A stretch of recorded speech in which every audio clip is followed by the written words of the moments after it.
Ton intimité influence énormément ton charisme. Et que tu le crois ou pas, la fidélité pour toi, ce n'est pas une option. C'est une condition essentielle pour grandir, développer ton image et surtout bâtir une réputation solide et durable. Suis cette vidéo jusqu'au bout et tu sauras comment est-ce que ton équilibre intime peut véritablement impacter ton charisme et en être même le pilier. Alors, reste concentré. Bonjour et bienvenue sur Jiramsoi, l'espace dédié à toute personne qui souhaite faire de son image un pilier de l'élégance et un véritable atout de distinction. Si tu découvres la chaîne pour la première fois, je suis Mariam Diré, conseillère en images et relations publiques et comme toujours, c'est un véritable plaisir pour moi de te retrouver. Aujourd'hui, nous sommes à l'épisode 16 de notre série « Devenir une personne distinctive en 30 jours ». Et tu sais quoi? Une personne véritablement distinctive n'a pas la braguette facile. Tu as bien entendu. Elle ne traite pas sa vie intime comme quelque chose d'impulsif, de banal ou de léger. Yes! Elle choisit avec soin la personne qu'elle laisse entrer dans son intimité car elle sait qu'une relation peut soit nourrir son équilibre personnel, soit l'épuiser, voire détruire. Elle comprend que ce qu'elle vit dans son intimité a un impact direct sur son équilibre de façon globale. Et ce n'est pas une question de morale, mais une question d'énergie personnelle, de stabilité, mais surtout de maîtrise de soi. Beaucoup de personnes cherchent à développer leur charisme, elles travaillent sur leur apparence, elles travaillent sur leur communication, leur posture, leur influence, mais souvent, elles oublient une chose importante. Le charisme commence à l'intérieur et à ce niveau intervient un aspect très important de notre vie, la sexualité. Une sexualité épanouie est très importante pour ton cerveau, ta confiance en toi, ton charisme et même ton équilibre. Et ça, ce n'est pas moi qui le dis, c'est le spécialiste. Je te laisse écouter. Quand tu as une sexualité épanouie, tu as plus d'élan, plus de dynamisme, tu as plus confiance en toi, les scores d'anxiété diminuent, tu as moins de risques de dépression et, ce que je vais dire là, je pèse mes mots, ta qualité de santé s'améliore. Puisqu'on sait qu'une vie sexuelle épanouie est associée à des décharges hormonales et de neurotransmetteurs qui protègent légèrement contre certaines maladies cardiaques, contre certaines infections.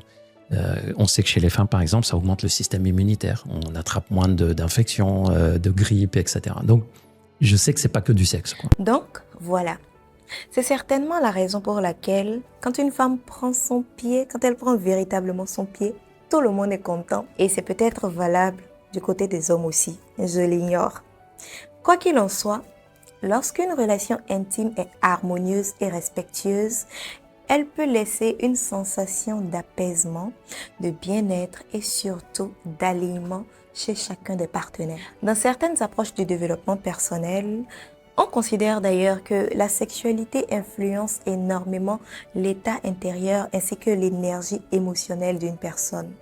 Selon cette vision, elle peut contribuer à l'équilibre et à la vitalité, sans bien sûr oublier à la connexion de soi. Ou au contraire, générer de la confusion, de la dispersion lorsqu'elle est vécue sans aucune conscience. De là, je dis, sexe sans conscience n'est que ruine de l'âme et surtout destruction de l'image. La sexualité est alors considérée ou plutôt perçue comme une force très importante, capable de soutenir ou de fragiliser ton équilibre global selon la manière dont tu la vis ou tu la maîtrises. Là encore, ce n'est pas moi qui le dis, ce sont des spécialistes et je te laisse voir. La sexualité, disait-il, n'est pas simplement un acte biologique.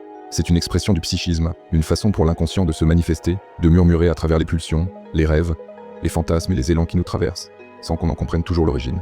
Jung voyait dans la libido, non pas uniquement sexuelle, mais vitale, la force première de l'existence. Elle se manifeste dans le désir d'aimer, de créer, d'apprendre, de s'accomplir. C'est cette même énergie qui pousse l'artiste à peindre, le poète à écrire, le chercheur à comprendre, et quand cette force est réprimée, lorsqu'on l'enferme par peur ou par honte, elle ne s'éteint pas. Elle se transforme, se déforme, devient compulsion, dépendance, obsession. Le désir ignoré devient le saboteur silencieux de nos vies, mais lorsqu'il est reconnu, accepté, sublimé, il devient une lumière, un feu qui éclaire la route de notre propre métamorphose. Le désir, dans sa forme la plus profonde, est une impulsion de l'âme. Il ne cherche pas simplement à posséder, mais à relier. C'est lui qui nous pousse à sortir de nous-mêmes pour aller vers l'autre, mais aussi pour revenir en nous. Car dans chaque attirance, chaque fascination, il y a un écho, une résonance d'une partie oubliée de notre être. Le sexe, dans cette perspective, n'est plus un simple exutoire, mais un rituel, une rencontre entre deux âmes conscientes. Il devient un pont entre le visible et l'invisible, une porte vers l'individuation, ce processus jungien par lequel l'être humain s'unifie, réconcilie ses contraires, intègre la lumière et l'ombre. Quand le désir s'unit à la conscience, il ouvre des espaces nouveaux. La sensualité devient prière, l'union devient dialogue entre deux univers intérieurs. Ce n'est plus une quête de fusion, mais une reconnaissance mutuelle. Deux êtres se rencontrent, non pour combler un vide, mais pour partager la plénitude de ce qu'ils sont.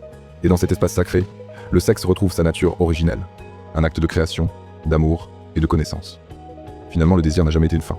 Il est le messager, le guide, la porte. Il nous conduit d'abord vers l'autre, pour que nous puissions mieux nous voir à travers lui, puis il nous ramène à nous-mêmes, là où réside la source véritable de tout amour. Dans cette boucle infinie, entre chair et esprit, lumière et ombre, le désir nous apprend la chose la plus essentielle, que la vie, dans toute son intensité, est faite pour être vécue consciemment. Et que c'est en embrassant nos pulsions, nos émotions, nos contradictions, que nous devenons enfin entiers. Voilà donc une lecture parmi tant d'autres, défendue par certains spécialistes dans le domaine de la psychologie ou de l'énergie personnelle. Alors, mon cher, tâche de comprendre ceci.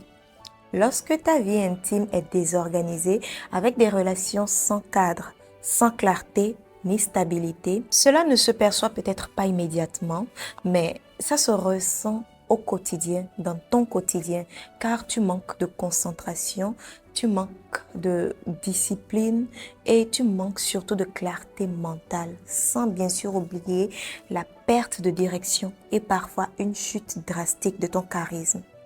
C'est pourquoi, si tu veux véritablement devenir une personne distinctive, tu dois apprendre à ne jamais laisser tes impulsions guider tes actions. Tu dois apprendre à ne jamais te laisser diriger par ta braguette. Tu dois apprendre à rester focus sur tes objectifs, te concentrer sur l'essentiel et prioriser la personne avec laquelle tu es. Car une personne distinctive choisit son partenaire avec soin puisqu'elle sait qu'une relation, sa relation, nourrit son énergie et son équilibre. Ou au contraire, sa relation peut l'épuiser totalement ou même l'effacer lorsqu'elle est mal maîtrisée. Et voici ma part de vérité. À mes yeux, la sexualité est un pilier pour notre équilibre personnel, professionnel et social.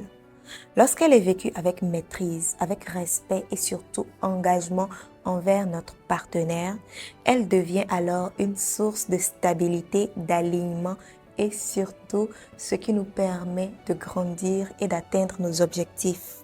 Voilà pourquoi je considère que pour un homme ou une femme de vision, la fidélité, ce n'est pas un simple choix, ce n'est pas qu'une option. La fidélité, c'est une condition intrinsèque pour apprendre à grandir, développer son image et une réputation véritablement durable. Retiens ceci. Tout ce qui occupe ton esprit influence ta présence. Tout ce qui trouble ta paix intérieure affaiblit ton rayonnement. Et tout ce qui renforce ton équilibre contribue à renforcer ton charisme. Et le charisme, ce n'est pas seulement ce que les autres voient. C'est aussi le reflet de ce que tu vis lorsque personne ne te regarde. Alors, fais attention à qui tu laisses entrer dans ta vie.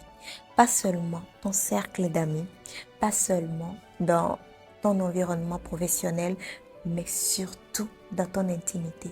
C'est primordial. Sur ce, je te donne rendez-vous très prochainement pour notre 17e épisode de la série « Devenir une personne distinctive en 30 jours ».